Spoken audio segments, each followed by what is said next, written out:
আসসালামু আলাইকুম। সম্মানিত দর্শক, রাজনীতি যে কতটা রহস্যময় এবং বাকবদলে ভরপুর হতে পারে, বাংলাদেশের সাম্প্রতিক দৃশ্যপট না দেখলে হয়তো আমরা কেউই সেটা পুরোপুরি কোনোভাবেই বিশ্বাস করতে পারতাম না। আপনারা একটু গভীরভাবে খেয়াল করে দেখবেন, রাজনীতির মাঠে এখন কিন্তু একটা অদ্ভুত থমথমে কিন্তু অত্যন্ত তাৎপর্যপূর্ণ নীরবতা বিরাজ করছে, বিশেষ করে আওয়ামী লীগের কাছ থেকে। আমরা যদি একটু পেছনের দিকে তাকাই, ডক্টর ইউনূসের নেতৃত্বাধীন সেই অন্তর্বর্তীকালীন সরকারের যে সময়টা ছিল, সেই সময়টার কথা ভাবি, তখন কিন্তু পুরো চিত্রটা একদম অন্যরকম ছিল। বিশেষ করে অন্তর্বর্তীকালীন সরকার যখন অত্যন্ত অগণতান্ত্রিকভাবে বাংলাদেশের সবচেয়ে প্রাচীন এবং শেকড়গড়া রাজনৈতিক দল আওয়ামী লীগের রাজনৈতিক কার্যক্রমের উপর এক ধরনের আইনি নিষেধাজ্ঞা চাপিয়ে দিল তখন, এবং নির্বাচনের পূর্ব পর্যন্ত আওয়ামী লীগ কিন্তু সেই বিষয়গুলোকে কেন্দ্র করে কোনোভাবেই চুপ করে বসে থাকেনি। আপনারা দেখেছেন, আন্তর্জাতিক গণমাধ্যমগুলোতে শেখ হাসিনা এবং দলের শীর্ষ নেতারা অনেক সরব ছিলেন। তারা কিন্তু ক্রমাগত প্রত্যেকটি বিষয় নিয়ে কথা বলেছেন। অন্তর্বর্তীকালীন সরকারের এই যে আচরণ, তার কিন্তু তীব্র সমালোচনা করেছেন এবং নিজেদের উপর চাপিয়ে দেয়া এই যে নিষেধাজ্ঞা, সেই নিষেধাজ্ঞার বিরুদ্ধে কিন্তু তারা বিশ্বজুড়ে একটা প্রবল জনমত তৈরি করারও কিন্তু চেষ্টা করেছেন। কিন্তু দৃশ্যপটটা একদম জাদুর মতো পাল্টে গেল ঠিক তখনই, যখন একটা নির্বাচন হলো এবং নির্বাচনের মাধ্যমে বিএনপি জিতে এসে ক্ষমতায় বসলো। হঠাৎ করেই আন্তর্জাতিক মিডিয়ায় আওয়ামী লীগের সেই প্রতিবাদী কণ্ঠস্বর, সেই ক্ষোভ, সবকিছু যেন উধাও হয়ে গেল। একদম পিনপতন নীরবতা। এখন স্বাভাবিকভাবেই আমাদের মনে, বা যারা রাজনীতি নিয়ে একটু গভীরভাবে বিশ্লেষণ করেন, তাদের মনে একটা প্রশ্ন জাগতেই পারে, হঠাৎ আসলে কি হলো? আওয়ামী লীগের মতো একটা বিশাল দল, যাদের রক্তে রাজনীতি মিশে আছে, তারা কেন হঠাৎ করে এতটা চুপ হয়ে গেল? এটা কি শুধুই মাঠ ছেড়ে দেওয়া, নাকি এর পেছনে লুকিয়ে আছে রাজনীতির কোনো গভীর সুদূর প্রসারী এবং অত্যন্ত সুকৌশলী গোপন কোনো সমীকরণ? সুপ্রিয় দর্শক, আজকে আমরা এই বিষয়টার একটু গভীরে যাওয়ার চেষ্টা করব। সাম্প্রতিক কিছু খবরের দিকে যদি আমরা একটু নজর দিই, তাহলে এখানে বেশ কিছু চমকপ্রদ তথ্য কিন্তু আমাদের সামনে চলে আসে। দেখুন, তারেক রহমান দীর্ঘ সময় পর যখন দেশে ফিরলেন, সেই সময়কার আন্তর্জাতিক গণমাধ্যমে দেয়া তার কিছু বক্তব্যের কথা একটু মনে করে দেখুন। তিনি কিন্তু একটা অত্যন্ত তাৎপর্যপূর্ণ কথা সে সময় বলেছিলেন।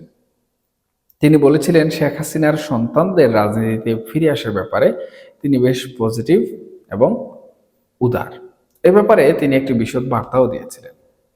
বাংলাদেশের রাজনীতির মাঠে, যেখানে এই দুই দলের সম্পর্কে সব সময় সাপের নেউলে হিসাবে দেখা হয়, সেখানে এই ধরনের মন্তব্য রীতিমতো কিন্তু একটা আনকোরা এবং বিস্ময়কর ব্যাপার। আবার এর ঠিক উল্টো দিক থেকে আপনারা দেখুন, সজীবদের জয়ও কিন্তু গণমাধ্যমের সামনে তারেক রহমানের সাথে যে কোনো সময় আলোচনায় বসার একটা স্পষ্ট ইঙ্গিতও কিন্তু দিয়েছিলেন। রাজনীতির এই চরম মেরুকরণের যুগে এই যে একটা আলোচনার সুর, একটা সফট টোন, এটা কিন্তু সাধারণ কোনো ঘটনা হতে পারে না। এর মানে কি, এই দাঁড়ানা যে পর্দার আড়ালে হয়তোবা একটা রাজনৈতিক সমঝোতার চেষ্টা অত্যন্ত সুচারুভাবে এগুচ্ছে। এখানেই আসলে চলে আসে অন্তর্বর্তীকালীন সরকারের চাপিয়ে দেয়া সেই নিষেধাজ্ঞার অত্যন্ত গুরুত্বপূর্ণ বিষয়টি। দেখুন সুপ্রিয় দর্শক, আমরা সবাই কিন্তু জানি, একটা অরাজনৈতিক সরকার যখন কোনো রাজনৈতিক দলের উপর নিষেধাজ্ঞা দেয়, সেটা কিন্তু রাজনীতির স্বাভাবিক নিয়মের একটা পরিপন্থী। এখন দেশে একটা নির্বাচিত সরকার হিসাবে বিএনপি কিন্তু ক্ষমতায় এসেছে। আওয়ামী লীগ কিন্তু খুব ভালো করেই জানে, একটা রাজনৈতিক দলের ভাষা আরেকটা রাজনৈতিক দলই সবচেয়ে ভালোভাবে বুঝে। এই যে আওয়ামী লীগ এখন একেবারে চুপ করে আছে, এটাকে কিন্তু অনেক প্রবীণ রাজনৈতিক বিশ্লেষক যারা আছেন, তারা বলছেন আওয়ামী লীগের একটা অত্যন্ত পরিণত এবং মাস্টার স্ট্রোক রাজনৈতিক চাল। এবং তারা এটি নিয়ে বর্তমান সময়ে ব্যাপক স্টাডিও করছেন। আওয়ামী লীগের মতো এত অভিজ্ঞ একটি দল যারা বারবার ধ্বংসস্তূপ থেকে উঠে এসেছে, তারা কিন্তু খুব ভালো করেই জানে কখন গর্জে উঠতে হয় আর কখন কৌশলগত কারণে নীরব থেকে পরিস্থিতি পর্যবেক্ষণ করতে হয়।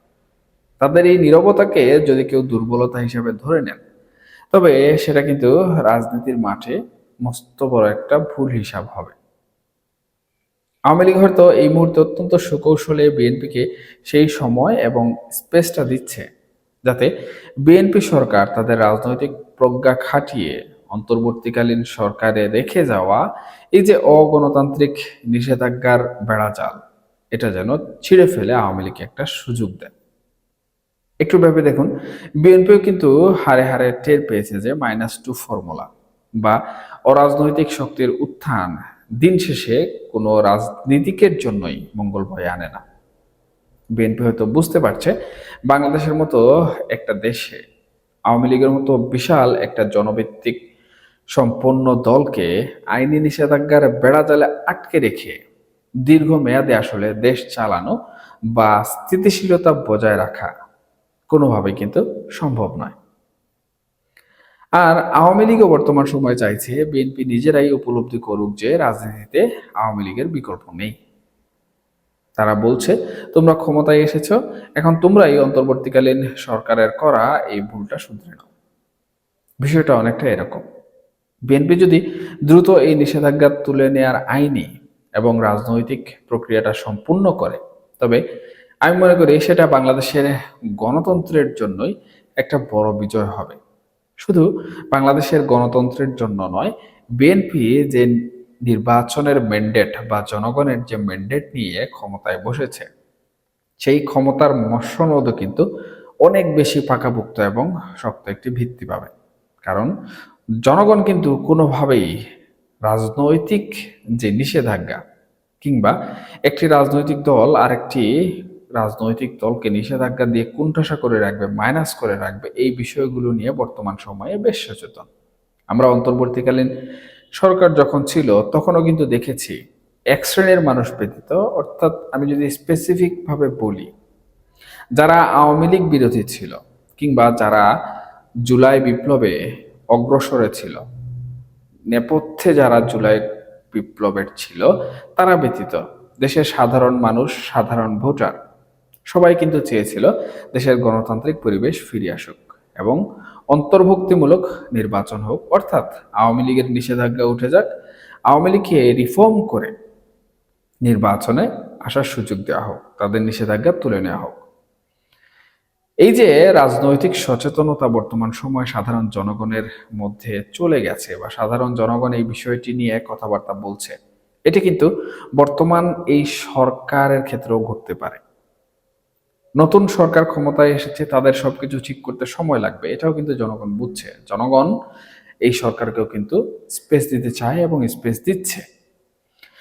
যখন এই সরকার পুরাতন হয়ে যাবে, কিছুদিন পর যখন দেখা যাবে যে তারাও আসলে অগণতান্ত্রিক প্রক্রিয়া অবলম্বন করছে, তখন সেই সোচ্চার জনগণ, রাজনৈতিক সচেতন জনগণ, তারাও কিন্তু বিএনপির বিরুদ্ধে এই বিষয়গুলো নিয়ে কথা বলতে বিন্দুমাত্র ছাড় দিবে না। এবং যখন একটি জনগণের ম্যান্ডেট নিয়ে ক্ষমতায় বসা সরকার দল, তাদেরকে নিয়ে যখন সেই জনগণই আবার নেগেটিভ রিভিউ তৈরি করে, তখন কিন্তু সেটা যেমন অভ্যন্তরীণ রাজনীতিতে সেই সরকারের জন্য ক্ষতিকর, ঠিক একইভাবে আন্তর্জাতিক মহলেও কিন্তু সেই সরকারের জন্য অনেকটাই কাল হয়ে দাঁড়ায়। এই যে আওয়ামী লীগের স্পেস দেয়া এবং নিজেদের শক্তি সঞ্চয় করে পর্দার আড়ালে নিজেদের গুছিয়ে নেয়া, এটা কিন্তু একটা দূরদর্শী রাজনৈতিক দলেরই লক্ষণ। সজীবাজের জয় এবং তারেক রহমানের এই যে পরোক্ষ ডায়লগের একটা আবহাওয়া তৈরি হচ্ছে, এটা হয়তো সেই বৃহত্তর কৌশলেরই একটা অংশ। তারা হয়তো বুঝতে পেরেছে নিজেদের মধ্যে এই যে বর্তমান রাজনৈতিক সংঘাত, এটা জিইয়ে রাখলে দিন শেষে তৃতীয় কোনো পক্ষ অথবা কোনো অরাজনৈতিক শক্তি সব ফায়দা লুটে নেবে।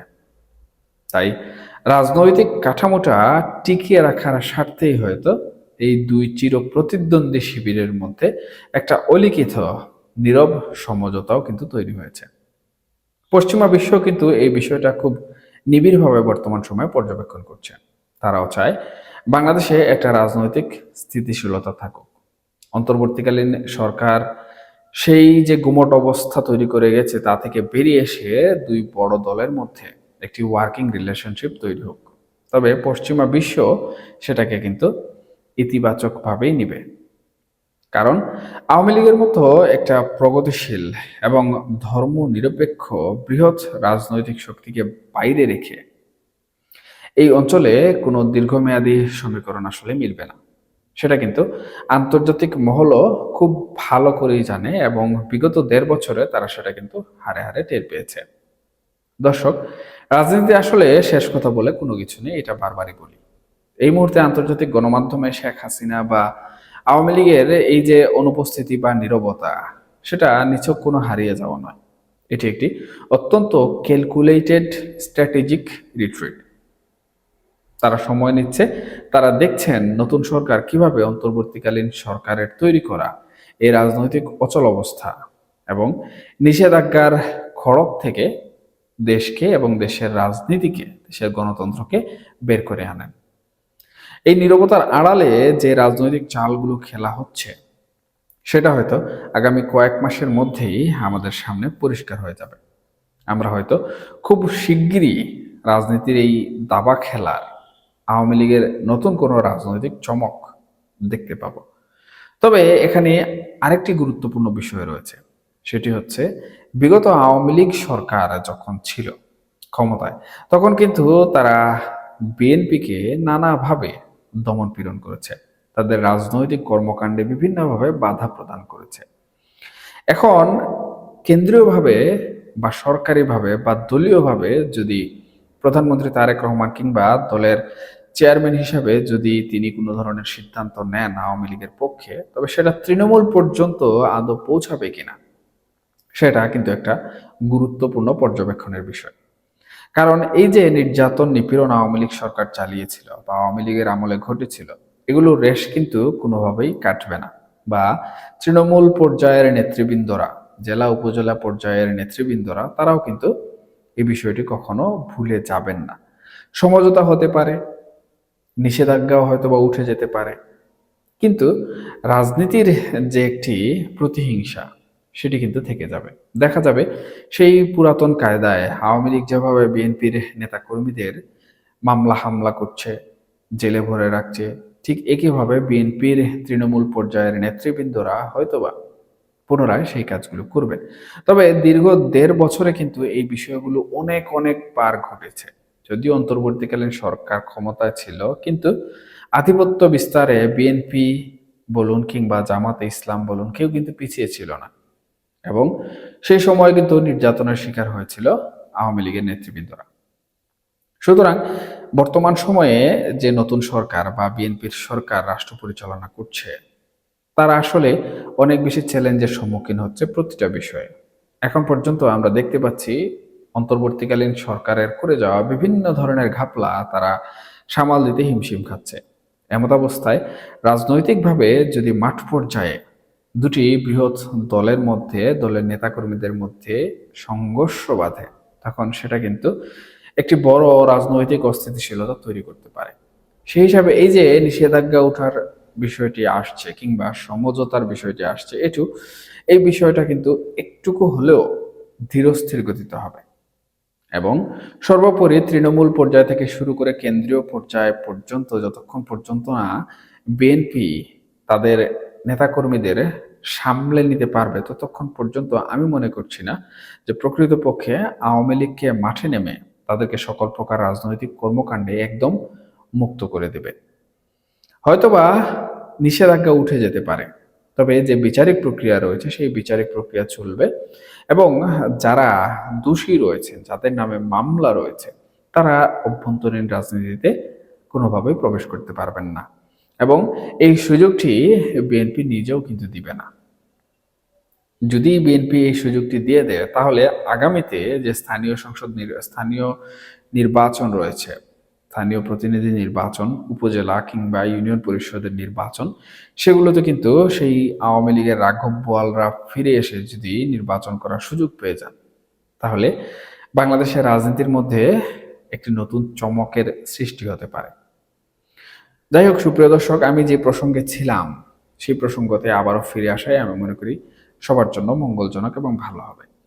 এই যে নিষেধাজ্ঞার খড়গ এবং আন্তর্জাতিক মিডিয়াতে হঠাৎ করে শেখ হাসিনা কিংবা আওয়ামী লীগের চুপ হয়ে যাওয়া, এটিকে আসলে আওয়ামী লীগের নীরবতা বললে ভুল হবে। বর্তমান সময়ে তারা সেই নীরবতার আড়ালে নতুন কোনো চাল নিয়ে ব্যস্ত, এবং সেই চালের মুখ্য উদ্দেশ্যটাই হচ্ছে বাংলাদেশের রাজনীতির মাঠে ফিরে আসা। এবং বাংলাদেশের রাজনীতিতে ফিরে আসার জন্য কিংবা তাদের তৃণমূল পর্যায়ের যারা নেতৃবৃন্দ রয়েছেন তাদেরকে রাজনীতির মাঠে অবমুক্ত করার জন্য বিএনপির সাথে যে ধরনের কথাবার্তা বলার দরকার, যে ধরনের লবিং তদবির করা দরকার, সেটা পশ্চিমা বিশ্বের মাধ্যমে হোক কিংবা প্রতিবেশী দেশ ভারতের মাধ্যমে হোক, সেটা কিন্তু তারা করছে। এবং এই যে গুঞ্জনসমূহ বর্তমান সময়ে শোনা যাচ্ছে, এই গুঞ্জনসমূহ কিন্তু একদম অবান্তর বলে ফেলে দেওয়ার কোনো সুযোগ নেই। এমনও হতে পারে আমরা হয়তোবা এই যে সংসদ রয়েছে সেই সংসদ বসার পর আমরা এই বিষয়ে একটি গুরুত্বপূর্ণ সিদ্ধান্ত আমরা পেয়ে যেতে পারি। তবে এখানে একটি বড় বাধা রয়েছে, সেই বাধাটি হচ্ছে যারা বিপ্লব করেছিলেন বা যারা আওয়ামী লীগ সরকারের পতন ঘটিয়েছিলেন, বর্তমানে যারা ক্ষমতায় নেই, বিরোধী দলে অবস্থান করছেন, জামাত ইসলাম কিংবা এনসিপি, অথবা যারা জুলাইয়ের সারথি, জুলাই যোদ্ধা হিসেবে পরিচিত, বিপ্লবী হিসেবে পরিচিত, তারা আওয়ামী লীগের পুনর্বাসনের ব্যাপারে কিন্তু বিন্দুমাত্র ছাড় দিবেন না। সুতরাং এখানেও কিন্তু ত্রিমুখী একটি সংঘর্ষ ইতিমধ্যে লক্ষ্য করা যাচ্ছে। আমরা কিন্তু বিভিন্ন এনসিপি নেতৃবৃন্দের মুখ থেকে ইতিমধ্যেই শুনেছি যে আওয়ামী লীগ পুনর্বাসনের ব্যাপারে বিন্দুমাত্র তারা ছাড় দেবে না। সেই হিসাবে সরকার এখানে খুব সূক্ষ্ম কৌশলে কাজ করতে হবে, এবং সেই কৌশলটি এমনভাবে কাজে লাগাতে হবে যেন প্রত্যেক স্তরের বা প্রত্যেক শ্রেণীর যে রাজনীতি রয়েছে সেই রাজনীতি যেন গণতান্ত্রিক পরিবেশ ফিরে পায়। সুতরাং আলটিমেটলি বা সর্বশেষে আমি একটা কথাই বলবো, বাংলাদেশে যে গণতান্ত্রিক পরিবেশ দরকার সেই গণতান্ত্রিক পরিবেশ ফিরিয়ে আনার জন্য, কিংবা আমরা বারবার যে স্থিতিশীলতার কথা বলি, রাজনৈতিক অস্থিরতা থেকে দূরে থাকতে চাই, সেই রাজনৈতিক অস্থিরতা বাংলাদেশে পুনরায় যেন ফিরে না আসে, সেই ব্যাপারে বাংলাদেশ সরকার যারা রয়েছে তাদেরকে দীর্ঘমেয়াদী পরিকল্পনা গ্রহণ করতে হবে, এবং সেই বিষয়টি মাথা রেখে কিন্তু তাদের প্রত্যেকটি সিদ্ধান্ত নিতে হবে। ধন্যবাদ সবাইকে, এবং এই বিষয়ে আপনাদের গুরুত্বপূর্ণ মন্তব্য আপনারা অবশ্যই কমেন্ট বক্সে শেয়ার করবেন। সবাই ভালো থাকুন, সুস্থ থাকুন, অবশ্যই অবশ্যই নিরাপদে থাকবেন। আল্লাহ হাফেজ।